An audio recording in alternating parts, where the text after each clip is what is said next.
জুলাইয়ের পরে বা আমরা যারা সাধারণ যারা পরিকল্পনা করি তারা কিন্তু রাজনীতিতে পরে কি হতে পারে 5 আগস্ট আমাদের কোনো ধারণা ছিল।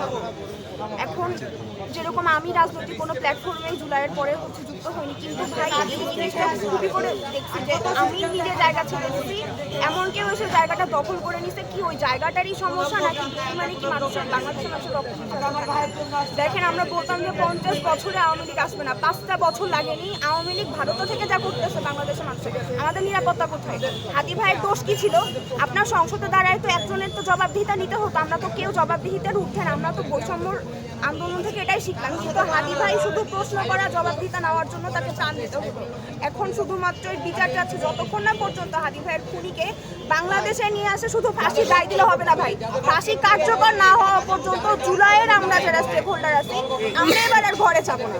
কে কার পলিটিক্স কিভাবে করবে তারা করুক, আমাদের কিছু যায় আসে না, কিন্তু এগুলো আমরা আর সহ্য করবো না। বিচার আপনি চাই, এখন তো সেই সময় মনে আছে উনি একবার ইন্টারভিউতে বলছিলেন ওনার সাথে একজন যে ভাইয়ের গুলি লেগে জুলাইয়ের মধ্যে যিনি মারা যান, আদি একটা কথা বলছিল আল্লাহ আমাকে বাঁচায় রাখছে, মানে আমার কিছু দায়বদ্ধতা আছে।